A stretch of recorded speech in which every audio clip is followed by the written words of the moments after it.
பகுதி நேர கைத்தொழில் ஆசிரியர் ஐயா. என்னுடைய மாச சம்பளம் 650 ரூபாயா. 650 ரூபா. 650. இந்த 650 ரூபாய் சம்பளத்தை நான் ஏத்துக்கிட்டேன்.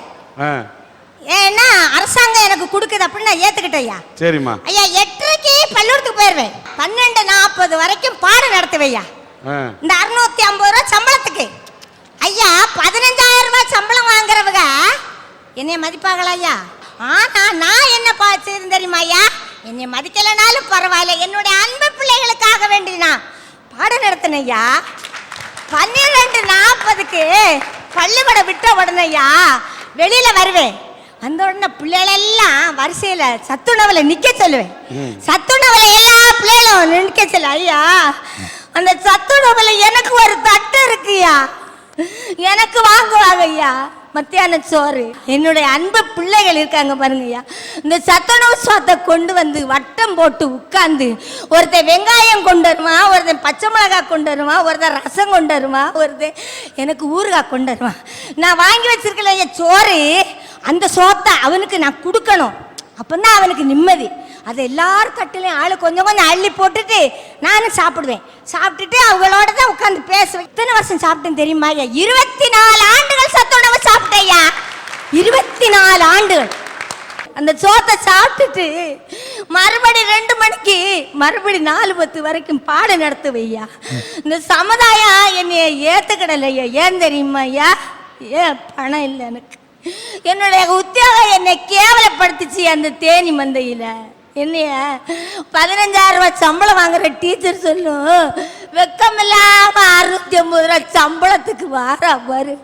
ஒரு சீலையை கட்டுக்கிட்டு வந்துட்டா லாத்திக்கிட்டு இவன் தான் அந்த பள்ளிக்கூடத்தை தூக்கி நிப்பாட்ட போறாளக்குன்னு கேக்குயா.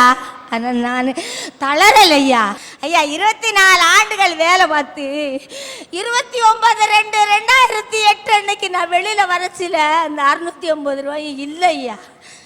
இல்லை, ஒண்ணுமே இல்லை. என்னங்கய்யா? ஆனாலும் நான் என்னுடைய பிள்ளைகளை, நான் என்னுடைய அன்பு பிள்ளைகளை விட்டு கொடுக்கல. எனக்கு ரிட்டையர்ட் ஆகிற அன்னைக்கு என்னை பிடிச்சிக்கிட்டு என்னுடைய அன்பு பிள்ளைகள் எல்லாம் அழுதாங்க ஐயா. ஒரு பிள்ளை இருந்து சொன்னா, டீச்சர் கச்சமிட சொல்றா, டீச்சருக்கு ஆளுக்கு 50 ரூபா போட்டு கொடுங்க டீச்சர். டீச்சர் பள்ளிக்கூடத்துக்கு மறுபடி வரட்டு டீச்சர் நல்ல பாடம் நடத்துவாங்க டீச்சர்னு சொன்னாங்க. ஆனா கச்சம்மா சொன்னாங்க, நீ அடுத்த வருஷம் நீ வேற பள்ளிக்கூடத்துக்கு போயிருவா, உனக்கு என்ன அந்த டீச்சர் மேல அக்கறைன்னு கேட்டாங்க.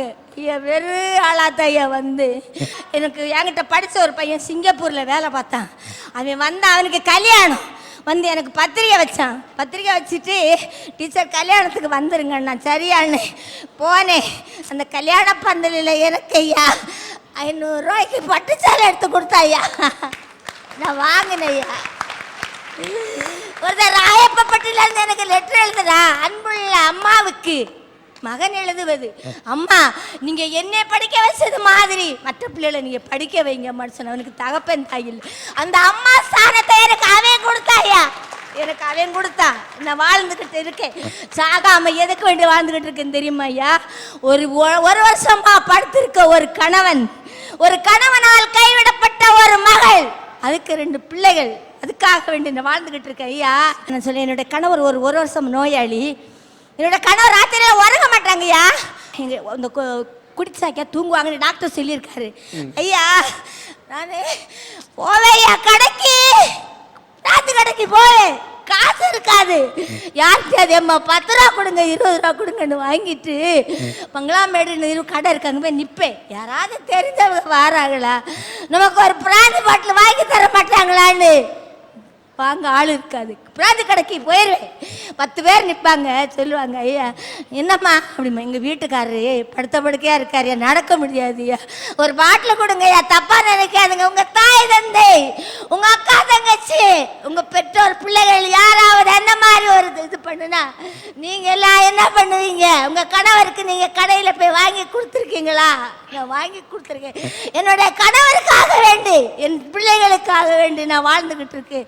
இந்த சமுதாயம் என்னை மதிக்கல, பணம் இல்ல, ஆசிரியர்கள் என்னை மதிக்கல, அதிகாரிகள் என்னன்னு கேட்கல, கெஞ்சினே, காலுக்கு விழுந்தே, டீ ஓட்டுற ஐயா எனக்கு 650 ரூபாயில வாழ முடியல ஐயா, எனக்கு காசு கொடுங்க, சம்பளம் கொடுங்க. உனக்கு சம்பளம் கொடுத்துட்டு என் பொண்டாட்டி பிள்ளை தெருவில் நிற்கவான்னு கேட்டாங்க. ஐயா உலகத்துல ஏழைகளை மதிங்க ஐயா, இந்த அரட்டை அரங்கத்துல நான் சொல்றேன் ஐயா, ஏழைகளை மதிங்க, பணம் இல்லாதவங்களை மதிங்க ஐயா. உலகத்துல முக்கிய பணம் தான் ஐயா, இந்த சமுதாயம் பணத்துல தான் ஐயா இருக்கு, பணம் இல்லைன்னா பேணம் ஐயா. ஆசிரியர்களே, உங்களுக்கு கீழே பார்க்குற வேலை பார்க்குறவங்களை கேவலமா நினைக்காதங்க, உங்களுக்கு கீழே வேலை பார்க்குறவங்கள பட்டம் தட்டாதங்க, இறக்கப்படுங்க. 10 ரூபா கடன் கேட்டா கொடுங்க, அந்த 10 ரூபாய்க்கு பஸ்ஸுக்கெல்லாம் அவன் பிச்சை எடுப்பேன். இந்த சமுதாயத்துல நான் பிச்சை எடுத்தேன் ஐயா. ஐயா நீங்க அப்படி சொல்லாதீங்க. உங்களுடைய மாணவன் உங்களுக்கு ஒரு சேலை எடுத்து கொடுத்தேன்னு சொன்ன மாதிரி உங்களுக்கு ஒரு பிள்ளையா இருந்து நான் சேலை எடுத்துறேன். நான் மட்டுமல்ல, இந்த அரட்டை அரங்கத்திலே எத்தனையோ பிள்ளைகள் உங்களுக்கு இருக்கிறோம். அழாதீங்க. இது ஒரு நீங்கள் பெற்றெடுக்காத ஒரு பிள்ளையா இருந்துனா 2000 தான் இருக்குது. இது சாதாரண சேலை அல்ல, சேலை கூட நூலால் நெய்வார்கள். இது என் பாசத்தால் நெய்து சேலையாக வாங்கி கட்டிக்க. உங்களுடைய கண்ணீர் துடைக்கப்படும். யாரும் இயேசு தாழ்ந்தாலும் இயேசு வையகம்.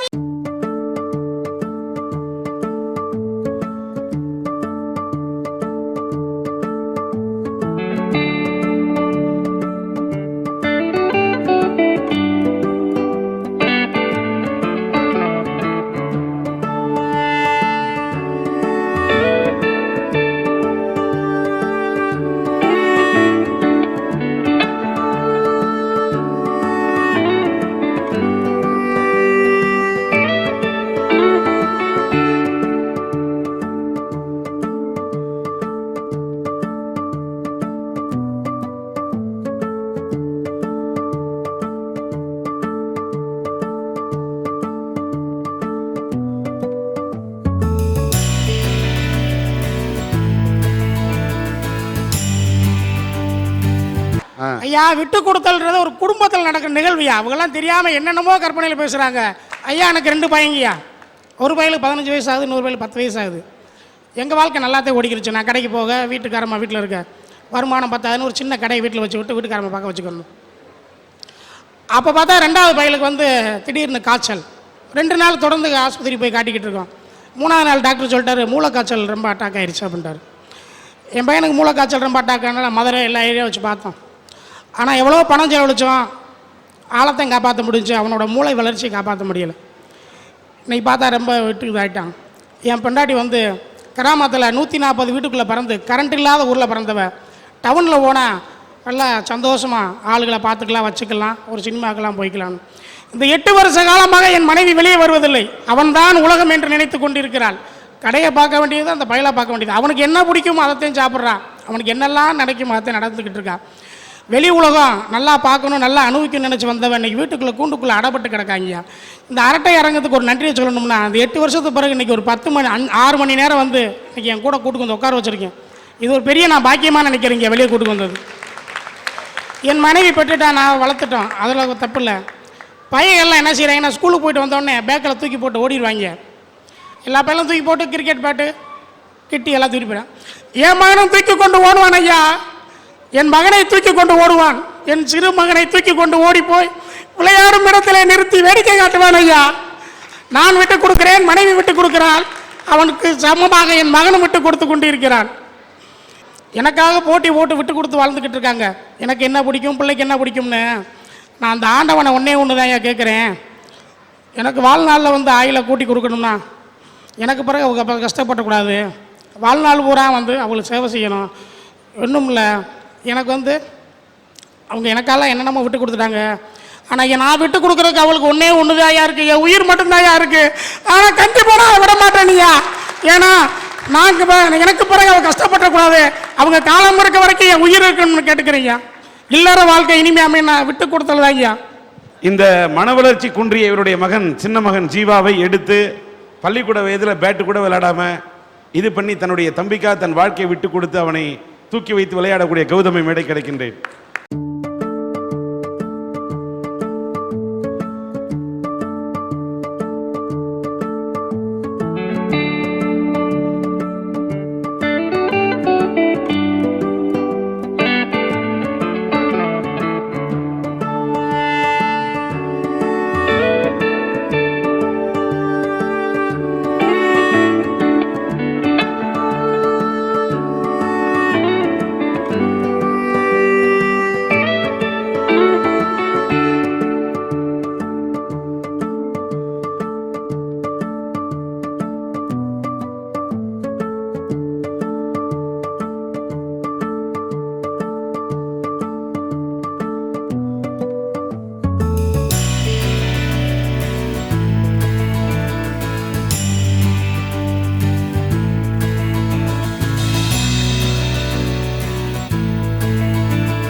வாழ்க்கையில் விட்டு கொடுத்தல்.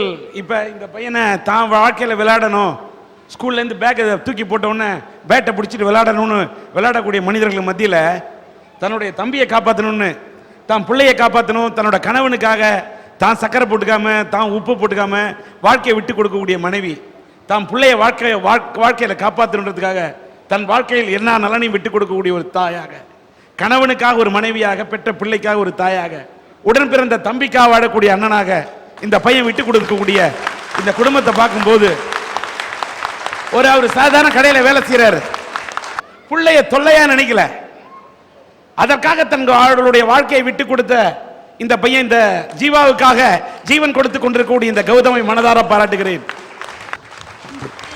இல்லற சக்கரம் இனிதே சுழல அச்சாணியாய் இருப்பது எது? பெற்றெடுத்த பிள்ளைகளா, விட்டு கொடுத்தலா, பொருளாதார பின்னணியா, சக்கரமாவது அச்சாணியாவது, எல்லாம் கழன்று போய் தான் கிடக்குது. இப்படி 4 தலைப்புகள். இல்லற சக்கரம் இனிதாக சுழல அச்சாணியாய் இருப்பது எதுன்னு கேள்வியை கேட்டு, அச்சாணியாவது சக்கரமாவது எல்லாமே கழண்டு கிடக்குது. கழண்டு கிடக்குதுன்னு சொன்னாலே முதல்ல அவன் கழண்டு போனவன் நான் கருதுறேன். சக்கரன்னு ஒண்ணு இருந்தாலே அது சுத்தனியா. வாழ்க்கைன்னு சொன்னாலே வாழ்க்கை சக்கரத்தில் நீ சுத்தி கொண்டே இருக்க வேண்டும், ஓடிக்கொண்டே இருக்க வேண்டும், ஒன்றை நாடிக்கொண்டே இருக்க வேண்டும். மூச்சை கூட விட்டாதான் வாழ்க்கை. மூச்சை இழுத்து இழுத்து விட்டாதாங்க சுவாசிக்க முடியும். இந்த காத்தை கூட நாம் நேசிக்க வேண்டும், நேசித்தால் தான் சுவாசிக்க முடியும். அதான் மூச்சு. முயற்சிக்கணும், வாழ்க்கையில முயற்சிகள் இருக்கணும். முயற்சிகள் சமயத்தில் தோற்கலாம், ஆனால் முயற்சிப்பதே தோற்க கூடாது, முயன்று கொண்டே இருக்க வேண்டும். படிப்படியா ஏறணும். வாழ்க்கையில அடிப்படை தான் மனிதனுக்கு வாழ்க்கையின் அடிப்படையே தெரியும். கையே இல்லாதவன் வாழறான் தன்னம்பிக்கையோட, காலே இல்லாதவன் நடக்கிறான், உந்தி உந்தி நடக்கிறான். ஊனமுற்றும் கூட உடலில் இருக்கலாம் ஊனம், உள்ளத்தில் ஊனம் இல்லாமல் வாழக்கூடிய அவன் தான் மனுஷன். இந்த பொருளாதார பின்னணிங்கிறத வச்சு எடுத்து எல்லாரும் எடுத்து வச்சு பேசுறாங்க. அது என்னங்க பொருளாதார பின்னணி? பொருளாதாரம் இருந்தா, பணம் இருந்தா மட்டும்தான் வாழ்க்கையா? பெரிய கோடீஸ்வரன் பிள்ளையே இல்ல, 10 கோடி பணம் தரேன், புள்ள பெக்க முடியுமா? இன்னொன்னு ஒரு நோய் வந்துருது, கொடிய நோய். இறைவன் நினைத்தால் தான் நோய் கூட போகும்.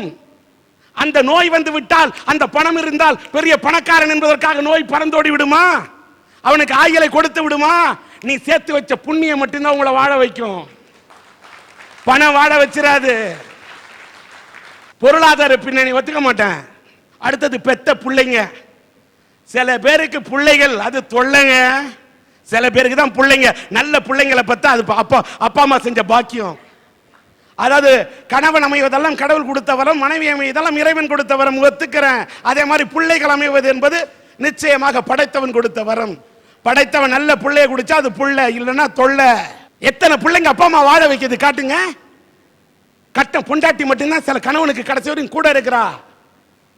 அவன் தொழுநோயா இருந்தா கூட அவனை சுமப்பது மனைவிதான், பிள்ளைகளா இல்லை. வீடு வரை உறவு, வீதி வரை மனைவி, காடு வரை பிள்ளை, கடைசி வரை யாரோ என்று பாடியதை போல எத்தனை பிள்ளைகள் இன்றைக்கு. பிள்ளைகள் தான் இல்லற சக்கரம் சுழலும் அச்சாணி என்று சொன்னால் எத்தனை பிள்ளைங்க. அப்பா அம்மாவை ஏன் முதியோர் இல்லத்துல போய் அவங்க எல்லாம் இருக்கிறாங்க? எத்தனை அப்பா அம்மா முதியோர் இல்லத்துக்கு அனுப்பப்படுறாங்க? உன்னை பேச வச்சு பார்த்த தாய் தகப்பன் பின்னால பேசினா தப்பு, லூசுன்ற.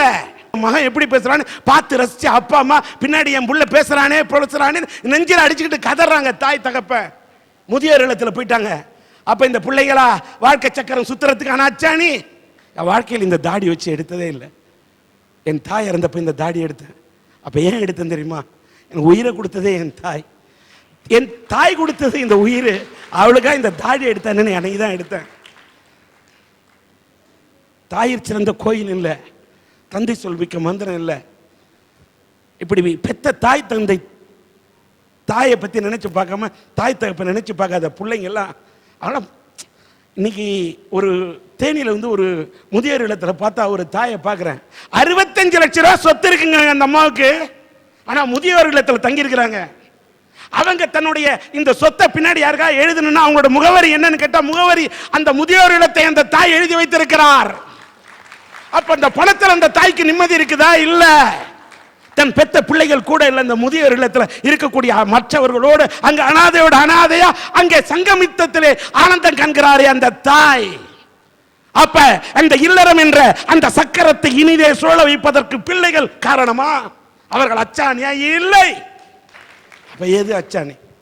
எது அச்சாணி? விட்டு கொடுத்தல். வாழ்க்கையில விட்டு கொடுங்க.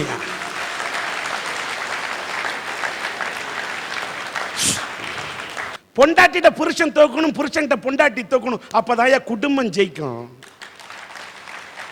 இதான் வாழ்க்கை. ஏன்னா புருஷனுக்கு சக்கரை நோய்னா பொண்டாட்டி அந்த தான் சக்கரை போடுறதை விட்டு கொடுத்துடுறா, தான் உப்பு போட்டுக்க மாட்டேங்கிறா புருஷனுக்கு உடம்புனா. புருஷனுக்கு தலைவலினா அவன் மாத்திரை சாப்பிடுற நோயில இவ கண்ணு விடிச்சு மாத்திரை கொடுத்துக்கிட்டு இருக்கிறா. பெத்தெடுத்த தாய் தகப்பன் தன்னுடைய கூட பிறந்த சொந்தம் பந்தம் அந்த வீடு குடும்பம் தான் விளையாடின இடம் எல்லா உறவையும் அது பிறந்த விட்டு எல்லா சுகத்தையும் எல்லாத்தையும் திறந்துட்டு புகுந்த வீட்டுக்கு வந்துட்டு மாடா உழைக்கிறவளுக்காக சில விஷயத்தை நீ விட்டு கொடுத்தா என்னையா? சில பொண்டாட்டி சிக்கனம் இல்லாம தலக்கணமா இருந்தா தப்பு. அந்த மாதிரி பெண்ணா சொல்ல மதியுடைய மந்திரியாக ஒரு மனைவி இருந்து அவள் பேச்சை கேட்ட கணவன் இதுவரைக்கும் நல்லா வாழ்ந்ததாயா சரித்திரம். அதே மாதிரி தோளுக்கு இருந்துட்டா புள்ள வந்து தோழனா நினைக்கணும். புள்ளைக்காக சில விஷயத்தை நீ விட்டு கொடு, புள்ள உனக்காக விட்டு கொடுப்பான். நீ பிள்ளைகிட்டே போய் விட்டு கொடுக்க மாட்டேன்னு போறான்னு என்ன இருக்கு? கணவன் மனைவிக்கு விட்டு தர வேண்டும், மனைவி கணவனுக்கு விட்டு தர வேண்டும், பெத்த அப்பன் பிள்ளைக்கு விட்டு தர வேண்டும், பிள்ளை அப்பனுக்கு விட்டு தர வேண்டும், வாழ்க்கையில நண்பன் நண்பனுக்கு விட்டு தர வேண்டும். இந்த தேனின்ற ஊருனால பொருத்தமான ஒண்ணு. இந்த தேனியில பாருங்க, ஆண் தேனி பெண் தேனி. தேனியை சேகரிக்கிற எந்த தேனி தெரியுமா? பெண் தேனி. அதுதான் ராணி தேனி. ஆனா எந்த இடத்துலயுமே சுத்தாம ராஜா மாதிரி உட்கார்ந்துகிட்டு அந்த ராஜா தேனி ஆண் தேனி உட்கார்ந்து இருக்கும். ஆனா பெண் தேனி ராணி தேனி சேகரிச்சு வர தேனியை பாதுகாப்பது ராஜா தேனி. ஆனா ராஜா தேனி சுத்திலேயே கஷ்டப்பட்டு உழைக்கலையேன்னு ராணி தேனி என்னைக்குமே நினைச்சதில்ல, அது விட்டு கொடுக்குது. அதான் பெண் தேனி ராணி தேனி. இதுதாங்க வாழ்க்கை. ஆனால் மனித வாழ்க்கையிலே ஆண் சென்று சம்பாதிக்கிறான், பெண் வீட்டிலே சேமித்து வைக்கிறாள். சமயத்தில் பெண் சம்பாதிக்கிறாள் என்று சொன்னால் ஆண் சேமித்துக்க வேண்டும், பாதுகாக்க வேண்டும். விட்டு கொடுத்தல் மட்டும்தான் வாழ்க்கை. இல்லற சக்கரம் என்பது இனிதே சுழல வேண்டும் என்று சொன்னால் அதற்கு அச்சாணியாய் இருப்பது விட்டு கொடுத்தலே, விட்டு கொடுத்தலே என்று. அப்படி விட்டு கொடுக்க ஆரம்பித்தால் அந்த குடும்பத்தில் ஆனந்தம் பொங்கும். இதுவே என்னுடைய தீர்ப்பு என்று கூறி விடைபெறுகிறேன். நன்றி.